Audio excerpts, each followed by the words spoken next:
Hello friends, welcome to Amala fashion. இந்த வீடியோவில் நீங்கள் என்ன பார்க்க போறீங்கன்னா, 3 டிஃப்ரெண்ட்ஸ் டைப் ஆஃப் பைப்பிங் எப்படி ஸ்டிச் பண்ணலான்னு தான் பார்க்க போறீங்க. ஓகேங்களா? ஸோ ஃபஸ்ட்டு பைப்பிங் எப்படி ஸ்டிச் பண்ணலாங்கிறத பார்க்கலாம். ப்ளவுஸில் வந்துட்டு பேக் நெக் வந்துட்டு நான் வந்து மெயின் ஃபேப்ரிக்கும் லைனிங்கும் சேர்த்து நான் நெக் லைன் மட்டும் கட் பண்ணிக்கிட்டேன். ஓகேங்களா? அடுத்து வந்துட்டு நான் த்ரெட் பைப்பிங் வந்து அந்த கான்ட்ராஸ்ட் கலரில் ரெடி பண்ணி வச்சுக்கிட்டேன். அது பைப்பிங்கோட நெக் லைனில் நான் அந்த 1/4 இன்ச்சில் நான் ஸ்டிச் பண்ணிட்டு வரேன். ஓகேங்களா? ஸோ அந்த கர்வ் லைன்லலாம் பாருங்கள், நெக்கு அந்த லைனிங்கை இழுக்காமல் அந்த பைப்பிங்கை மட்டும் அந்த கர்வ் லைனுக்கு ஏற்ற மாதிரி நம்ம டர்ன் பண்ணி நம்ம ஸ்டிச் பண்ணோம். ஓகேங்களா? அப்படி ஸ்டிச் பண்ணும்போது மட்டும்தான் அந்த பேக் சைடு அந்த ரவுண்ட் நெக்கு அந்த ரவுண்ட் ஷேப்லேயே நமக்கு கிடைக்கும். நம்ம லைனிங்கை இழுத்து வச்சு நம்ம ஸ்டிச் பண்ணோம்னா நமக்கு ரவுண்ட் நெக் வந்து அந்த ஷேப்பில் வராது. ஓகேங்களா? ஸோ வந்து நெக்லைன் வந்து பைப்பிங் ஸ்டிச் பண்ணியாச்சு லைனிங்கில். ஸோ அடுத்து நம்ம என்ன பண்ண போகிறோம்னா, மெயின் ஃபேப்ரிக்கோட ரைட் சைடு மேலே லைனிங்கை போட போகிறோம். ஓகேங்களா? மெயின் ஃபேப்ரிக்கும் லைனிங்க்கும் நடுவில் நம்ம ஸ்டிச் பண்ண பைப்பிங் இருக்கணும். ஓகேங்களா? மெயின் ஃபேப்ரிக்கோட ரைட் சைடு மேலே லைனிங்கை போட்டு ஸ்டிச் பண்ணுங்கள். ஏன்னா அப்போ தான் வந்துட்டு இப்போ நம்ம ஸ்டிச் பண்ணிட்டு வந்தோம் இல்லைங்களா, பைப்பிங் ஸ்டிச் பண்ணோம் இல்லைங்களா, அந்த ஸ்டிச்சிங் லைன் நமக்கு விசிபிளாக தெரியும். ஸோ அது மேலேயே நம்ம ஸ்டிச் பண்ணிட்டு வரது கரெக்டாக இருக்கும். ஓகேங்களா?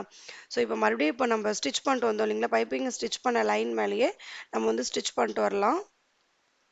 மெயின் ஃபேப்ரிக்கும் லைனிங்கும் மூவ் ஆகாமல் இருக்கிறதுக்காக பெல் பின் போட்டுக்கோங்க. நான் ஏன் மெயின் ஃபேப்ரிக்கும் லைனிங்கும் சேர்த்து நெக்லைன் மட்டும் கட் பண்ண சொன்னேன்னா, இப்படி கட் பண்ணும்போது நீங்கள் ஷோல்டர் ஃபால் ஆகிற ப்ராப்ளத்தை நீங்கள் வந்து அவாய்ட் பண்ணலாம். ஓகேங்களா? மெயின் ஃபேப்ரிக்கில் ஒரு இப்போ லைனிங்கில் வந்து கரெக்டான நெக் வித் கட் பண்ணியிருப்போம்.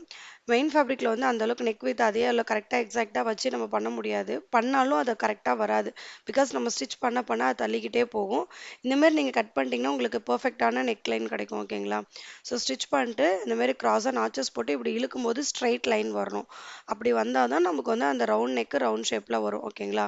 அப்படி வரலனே நீங்கள் நாச்சஸ் கரெக்டாக போடலன்னு அர்த்தம். மறுபடியும் நீங்கள் நாச்சஸ் போட்டுட்டு செக் பண்ணிட்டு அடுத்து ஸ்டிச் பண்ணுங்கள். இப்போ லைனிங்கை மட்டும் டர்ன் பண்ணி லைனிங்க்கும் அந்த மெயின் ஃபேப்ரிக் நடுவில் பைப்பிங் இருக்கு இல்லைங்களா, இதை ஒட்டி மறுபடியும் நீங்கள் ஸ்டிச் பண்ணிங்கன்னா அந்த பைப்பிங் வந்து நல்லா தின்னாக உங்களுக்கு அழகாக தெரியும். ஓகேங்களா? நல்லா உருண்டையாக உங்களுக்கு அழகாக வரும். ஓகேங்களா? ஸ்டிச் பண்ணி முடிச்சாச்சு. இப்போ லைனிங்கை வந்து ராங் சைடு டர்ன் பண்ணிக்கோங்க. ராங் சைடு டர்ன் பண்ணிவிட்டு இதுக்கு மேலே வந்து நம்ம ஸ்டிச் பண்ண போகிறோம். அந்த பைப்பிங் ஒட்டி ஃபூட்டரோட டிஸ்டன்ஸில் ஸ்டிச் பண்ணிட்டு வாங்க. ஓகேங்களா? அந்த ஃபூட்டரோட டிஸ்டன்ஸில் ஸ்டிச் பண்ணிட்டு வாங்க. அந்த பைப்பிங் ஒட்டி ஸ்டிச் பண்ணிட்டு அப்புறம் மறுபடியும் இன்னொரு ஸ்டிச்சஸ் போடுறதுக்கு இது பெஸ்ட்டு. இது ஈஸியாக இருக்கும். நான் ஒன்று ரைட் சைட் ஃபூட்டர் தான் யூஸ் பண்ணியிருக்கேன். பைப்பிங் ஃபூட்டர் இதை யூஸ் பண்ணி நீங்கள் ஸ்டிச் பண்ணாலே இந்த பைப்பிங்ஸ் ரெடி பண்ணிடலாம். ஸோ இது one of the method piping stitch பண்ணுறதுல இன்விசிபிள் பைப்பிங். ஓகேங்களா? ஸோ இதுக்கு அடுத்து இன்னும் நெக்ஸ்ட் ஒன் எப்படி ஸ்டிச் பண்ணலாங்கிறத பார்க்கலாம். ஓகேங்களா? அடுத்து வந்துட்டு நம்ம பயாஸில் பைப்பிங் அட்டாச் பண்ணி நெக் லைனில் எப்படி ஃபினிஷ் பண்ணலாங்கிறத பார்க்கலாம். இந்த மெத்தட் வந்துட்டு 2x2 ப்ளவுஸ்க்கு யூஸ்ஃபுல்லாக இருக்கும். ஓகேங்களா? பயாஸோட ரைட் சைடு மேலே இந்த கான்ட்ராஸ்ட் கலர் நான் வந்து பைப்பிங் எடுத்துக்கிட்டேன். இந்த ஃபேப்ரிக் எடுத்துட்டேன். இதுவும் பயாஸாக கட் பண்ணி நான் ஜாயின் பண்ணிக்கிட்டேன். ஓகேங்களா? இதில் வந்துட்டு ஃபஸ்ட்டு த்ரெட்டை வச்சு நம்ம ஸ்டிச் பண்ணிக்கலாம்.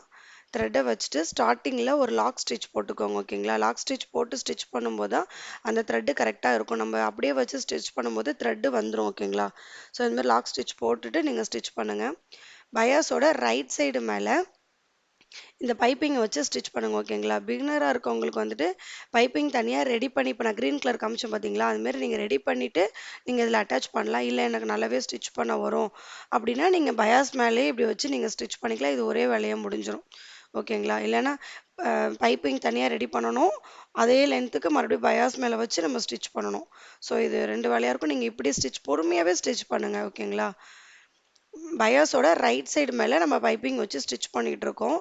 அதேமாரி நம்ம அந்த ஜாயின் பண்ணியிருக்க ஃபேப்ரிக்கில் ஒரு சைடில் ஃபோல்டிங் வராமல் அந்த ஜாயிண்ட் இது வந்து பாருங்கள், டபுளாக அப்படி ஓப்பன் பண்ணிவிட்டு ஃபோல்ட் பண்ணும்போது அந்த இடத்துல வந்துட்டு பைப்பிங் ஒரே ஈவனாக இருக்கும். நம்ம ஒரே சைடு ஃபோல்ட் பண்ணிவிட்டு நம்ம ஸ்டிச் பண்ணோன்னா அந்த இடம் திக்காக தெரியும். ஓகேங்களா? ஸோ இந்தமாதிரி ஓப்பன் பண்ணிவிட்டு நீங்கள் ஸ்டிச் பண்ணும்போது உங்களுக்கு வந்து அந்த அந்த இடமும் ஜாயிண்ட் இருக்கிறது தெரியாது. நீட் ஃபினிஷிங் வரும். ஓகேங்களா? ஸோ இதேமாரி உங்களோட நெக் லைனுக்கு எவ்வளோ தேவையோ அந்த அளவுக்கு வந்து பைப்பிங் ரெடி பண்ணிக்கோங்க. எனக்கு தேவையான அளவுக்கு பைப்பிங் ரெடி பண்ணிட்டேன். ஸோ இப்போ வந்து த்ரெட்டை மட்டும் கட் பண்ணுங்க. அந்த பைப்பிங் த்ரெட்டை கட் பண்ணாதீங்க ஓகேங்களா? ஸ்டார்ட்டிங்ல இருந்து எண்ட் வரைக்கும் அந்த பயாஸ் தானே, ஸோ அது எக்ஸ்டெண்ட் ஆகும். அது கரெக்டாக இழுத்து விட்டு அட்ஜஸ்ட் பண்ணிட்டு அதுக்கப்புறம் பைப்பிங் த்ரெட்டை கட் பண்ணுங்க. ஏன்னா முன்னாடியே கட் பண்ணிட்டீங்கன்னா நம்ம அட்ஜஸ்ட் பண்ணும்போது அந்த பைப்பிங் த்ரெட் உள்ளே போயிடும் ஓகேங்களா? ஸோ இப்போ அடுத்து என்ன பண்ண போறோம்னா நமக்கு நெக்லைன் ஃபினிஷ் பண்ண 1/4 இன்ச் இருந்தால் போதுமானது. இது நம்ம 1/2 இன்ச்சில் ஸ்டிச் பண்ணியிருக்கோம் இல்லைங்களா? ஸோ அது அந்த நெக்லைன் ஃபினிஷ் பண்ணுறதுக்கு தேவையான அளவுக்கு 1/4 இன்ச் வந்து அந்த பைப்பிங் ஃபுல்லா நம்ம வந்து ஸ்டிச் பண்ணி எடுத்துக்கலாம் ஓகேங்களா? ஸ்டிச் பண்ணியாச்சு. இப்போ வந்துட்டு நம்ம ஹூக் மாட்டுற லூப் இருக்கு இல்லைங்களா? அந்த இடத்துல வச்சு நம்ம ஸ்டிச் பண்ண ஸ்டார்ட் பண்ணலாம். இதுவுமே மெயின் ஃபேப்ரிக்கும் பயாஸ்க்கும் நடுவுல அந்த பைப்பிங் ஸ்டிச் பண்ணது இருக்கணும் ஓகேங்களா? நம்ம ஸ்டார்ட் பண்ணும்போது ஒரு 1/2 இன்ச் எக்ஸஸா விட்டுட்டு ஸ்டார்ட் பண்ணுங்க ஓகேங்களா? 1/2 இன்ச் எக்ஸஸா விட்டுட்டு நெக்லைன் சுத்திக்கும் அந்த 1/4 இன்ச்னா அந்த 1/4 இன்ச்லயே ஸ்டிச் பண்ணிட்டு வாங்க. இதுலயுமே நம்ம பைப்பிங் ஸ்டிச் பண்ணிட்டு வந்தோம் இல்லைங்களா? அந்த த்ரெட் தெரியும். அது மேலேயே நீங்க ஸ்டிச் பண்ணிட்டு வாங்க ஓகேங்களா? அந்த நெக்லைன் நம்ம ரவுண்ட் நெக்லாம் நம்ம ஸ்டிச் பண்ணும்போது மெயின் ஃபேப்ரிக்கை நம்ம இழுக்கக்கூடாது. பயாஸை மட்டும் டர்ன் பண்ணி நம்ம ஸ்டிச் பண்ணணும் ஓகேங்களா? பாருங்க நான் எப்படி ஸ்டிச் பண்ணுறேங்கிறத நோட் பண்ணிக்கோங்க. இப்படி பண்ணும்போது தான் நமக்கு நீட் ஃபினிஷிங் வரும்.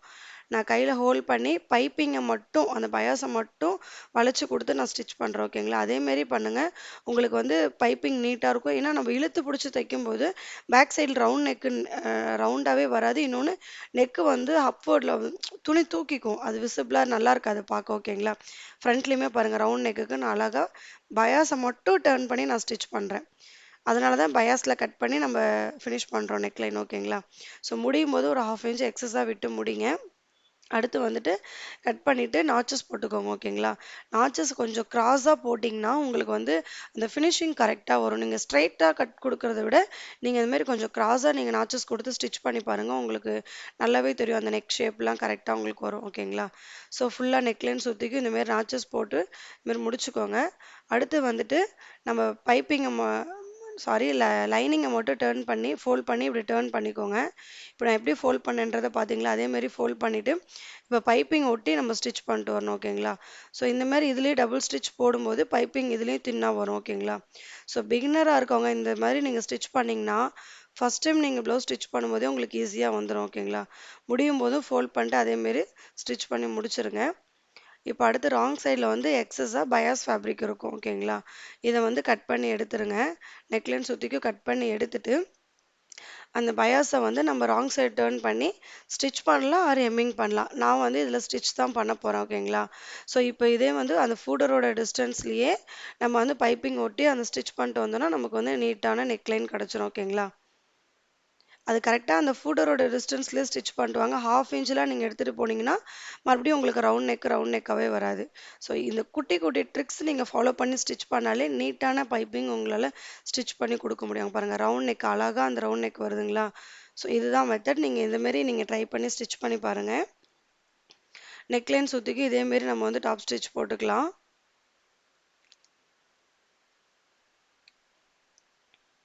அதேமாரி நம்ம ஸ்டிச் பண்ணிட்டு வரும்போது ஷோல்டர் ஜாயின் பண்ணியிருக்கிற இடம் பேக் நெக் சைடு தான் இருக்கணும் ஓகேங்களா? ஸோ அதையுமே பார்த்துக்கோங்க. அவ்வளோதான் லாக் ஸ்டிச் போட்டு முடிச்சாச்சு. நீட்டான பைப்பிங் நமக்கு கிடச்சிருச்சு பாருங்கள். ராங் சைடும் எப்படி நீட்டாக இருக்குது, ரைட் சைடுமே எப்படி இருக்குது பார்த்தீங்களா? ஸோ அவ்வளோதான் நம்ம செகண்ட் டைப்பான பைப்பிங் நம்ம ஸ்டிச் பண்ணி முடிச்சிட்டோம். அடுத்து வந்துட்டு நம்ம ஈஸியாக எப்படி ஸ்டிச் பண்ணலாங்கிறத பார்க்கலாம் ஓகேங்களா? நெக்லைனில் பயாஸ் எப்படி நீங்கள் ஸ்டிச் பண்ணீங்க 1/2 இன்ச் வித்தில் கட் பண்ணிவிட்டு நீங்கள் வந்து நெக்லைன் சுற்றிக்கு 1/4 இன்ச்சில் ஸ்டிச் பண்ணுவீங்க இல்லைங்களா? அதே மாதிரி நான் ஒரு சில்க் காட்டன் ஃபேப்ரிக் எடுத்து அது கான்ட்ராஸ்ட்டாக இருக்கிற கலர் எடுத்து நெக்லைன் வச்சுக்கு சுற்றிக்கு ஸ்டிச் பண்ணிட்டு சாரி சிசர் கட் கொடுத்து வச்சுருக்கேன் ஓகேங்களா? ஸோ இதுக்கு வந்து நான் வந்து ரைட் சைட் ஃபுட்டர் யூஸ் பண்ணுறேன் ஓகேங்களா? ரைட் சைட் ஃபுட்டர் யூஸ் பண்ணிவிட்டு இதுக்குள்ளே த்ரெட் வச்சுட்டு நான் லாக் ஸ்டிச் போட்டுட்டாங்க ஓகேங்களா? அந்த 1/4 இன்ச்சில் ஸ்டிச் பண்ணோம்ல அந்த ஃபோல்டிங்கை கீழே தள்ளிட்டு அதுக்கப்புறமா இதை நம்ம டர்ன் பண்ணிவிட்டு இது மேலே நம்ம ஸ்டிச் பண்ணிட்டு வந்தோம்னா இதுவும் one of the method piping stitch பண்ணுறதுல இது ரொம்ப ஈஸியான வேலை ஓகேங்களா? நம்ம இதே மாதிரி ஃபோல்ட் பண்ணிட்டு நெக்லைன் சுற்றிக்கு நம்ம ஸ்டிச் பண்ணிட்டு வரலாம். பட் ஆனால் இதில் நம்ம ஸ்டிச் பண்ணும்போது மற்ற 2 டைப்பில் ஸ்டிச் பண்ண மாதிரி ஸ்பீடாக தைக்க முடியாது. ஏன்னா இதில் நம்ம த்ரெட்டை ஹோல்ட் பண்ணி ஒரு ஒரு 5 இன்ச் ஒன்ஸ் நம்ம ஹோல்ட் பண்ணி ஸ்டிச் பண்ணிட்டு வர மாதிரி இருக்கும். அப்படி ஸ்டிச் பண்ணால் மட்டும்தான் நமக்கு தின்னான பைப்பிங் கிடைக்கும் ஓகேங்களா? நம்ம ஓவராலாக அப்படியே வச்சு ஸ்டிச் பண்ணிட்டு வந்தால் ஃபேப்ரிக் லூஸ் கொடுத்துரும். லூஸ் கொடுத்தா நமக்கு தின்னான பைப்பிங் கிடைக்காது. ஸோ அந்த பயாஸை வந்து ராங் சைடில் டைட் பண்ணிவிட்டு த்ரெட்டை கரெக்டாக வச்சு நம்ம ஸ்டிச் பண்ணிட்டு வரணும். இது கொஞ்சம் ஹேண்ட்லிங் கொஞ்சம் கஷ்டம். நீங்க பொறுமையா ஸ்டிச் பண்ணிட்டு வந்தீங்கன்னா, உங்களால பண்ண முடியும். ஈஸியா பண்ணலாம். அங்க பாருங்க எவ்வளோ அழகா பைப்பிங் வந்திருக்கு பார்த்தீங்களா? இதே மாரி நம்ம முடிக்கும்போது எப்படி முடிக்கலான்றத பார்க்கலாம். பாருங்க நம்ம எண்ட் பாயிண்ட்டுக்கு வந்துட்டோம். ஸோ இது முடிக்கும்போதும் எக்ஸஸா உள்ள இது வந்து ராங் சைடு டர்ன் பண்ணிடுங்க. அந்த பயாஸ் இருக்குங்களா, அது ராங் சைடு டர்ன் பண்ணிட்டு, அதுக்கு மேல வந்து பைப்பிங் ஒட்டி ஸ்டிச் பண்ணிட்டு வந்தீங்கன்னா, அவ்வளோதான் முடிஞ்சது. 3 டைப் ஆஃப் பைப்பிங். இந்த வீடியோ உங்களுக்கு பிடிச்சிருந்தா சப்ஸ்கிரைப் பண்ணுங்க, லைக் பண்ணுங்க, பெல் பட்டனை கிளிக் பண்ணுங்க. தேங்க் யூ ஃபார் வாட்சிங்.